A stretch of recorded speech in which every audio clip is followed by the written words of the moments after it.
नमस्कार, आप देख रहे हैं चैनल तीर तर्कश।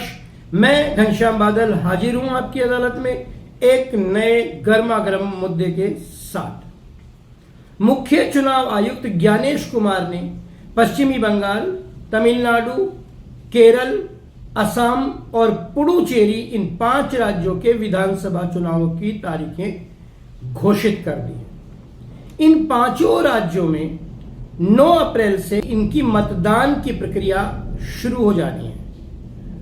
9 अप्रैल को मुख्य रूप से केरल, असम और पुडुचेरी के चुनाव होंगे, जबकि पश्चिमी बंगाल में 2 चरणों में 23 और 29 अप्रैल को मतदान होगा और तमिलनाडु में एक ही चरण में 23 अप्रैल को मतदान किया जाएगा। इन राज्यों की स्थिति पर हम निगाह डालें तो इनमें इस समय कुल मिलाकर 824 विधानसभा सीटों का चुनाव होना है। 17.4 करोड़ मतदाता इन राज्यों के इन चुनावों में भाग लेंगे।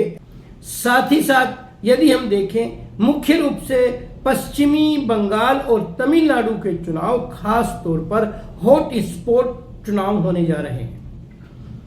विपक्ष ने जिस तरीके से लोकसभा में ओम बिरला के खिलाफ बजट के दूसरे सत्र से ठीक पहले अविश्वास प्रस्ताव लाकर उन्हें संसद की कार्रवाई से एक लंबे समय तक बाहर रखने में कामयाबी हासिल की, शायद उसी रणनीति को विपक्ष ने इन 5 राज्यों की विधानसभा चुनावों में भी आजमाने की प्रक्रिया शुरू की है और संसद को मुख्य चुनाव आयुक्त ज्ञानेश कुमार के खिलाफ महाअभियोग का नोटिस उसने दे दिया है।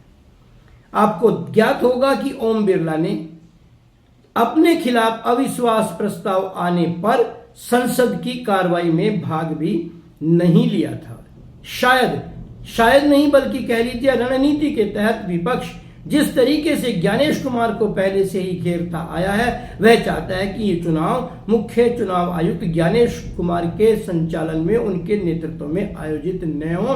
पहले से ही चाहे पश्चिम बंगाल की मुख्यमंत्री ममता बनर्जी हो या तमिलनाडु के मुख्यमंत्री स्टालिन हो, इन्होंने खासतौर पर ज्ञानेश कुमार को अपना निशाना बनाया हुआ है। खैर, ये राजनीति है, इसमें घेराबंदी चलती रहेगी। यदि आपके अनुकूल परिणाम नहीं आते तो फिर सवाल भी उठाए जाएंगे, लेकिन इन चुनावों की तारीखों को लेकर एक बहुत बड़ा सवाल फिजा में गूंज रहा है। सवाल यह है कि इन चुनावों की तारीखें जिस प्रकार से घोषित की गई हैं कि 4 मई को इनके चुनाव परिणाम आ जाएंगे। इस समय ईरान, इजराइल और अमेरिका के साथ साथ खाड़ी देश युद्ध में पूरी तरीके से उलझे हुए हैं और भारत के करीब करीब 90 लाख से 1 करोड़ नागरिक वहां पर इस समय कार्यरत हैं। हालांकि सरकार के अनुसार 52,000 इस तरीके के नागरिकों को सुरक्षित वापस लाया जा चुका है।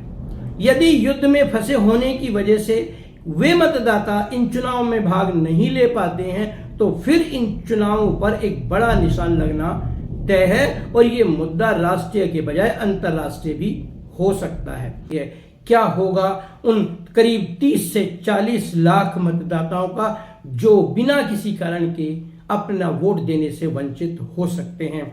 हालांकि बिहार का उदाहरण भी हमारे सामने है, जहां पर चुनाव आयोग ने अपने तरीके से काम करते हुए वोटर लिस्ट को करीब करीब अपडेट कर दिया था। खैर, चुनाव है, राजनीति है, चुनाव भी होने जरूरी हैं, लेकिन साथ ही साथ अपने आप को हम दुनिया का सबसे बड़ा लोकतंत्र बताते हैं, तो क्या ऐसे में ये सवाल नहीं उठेगा कि इतनी बड़ी संख्या में यदि मतदाता वोटिंग की प्रक्रिया में भाग नहीं ले पाते हैं तो फिर इन चुनावों का क्या निहितार्थ निकाला जाएगा। यहां पर सवाल यह है कि 34-35% कुल मतदाताओं का, उसमें से भी लगभग 15% मतदाता गायब है, तो ऐसे में जीतने वाला कैंडिडेट वही हो जाएगा जिसको कुल मतदाताओं के केवल 10 से 12% या 15% वोट भी मिल जाएंगे। और यदि 15% या 10% वोट पाने वाला विधानसभा में पहुंचेगा तो फिर उसे उस क्षेत्र का सच्चा प्रतिनिधि कैसे कहेंगे हम? इस बात पर होना चाहिए मंथन। चल रही है कश्मकश, फैला हुआ है असमंजस। आप देखते रहिए चैनल तीर तर्कश।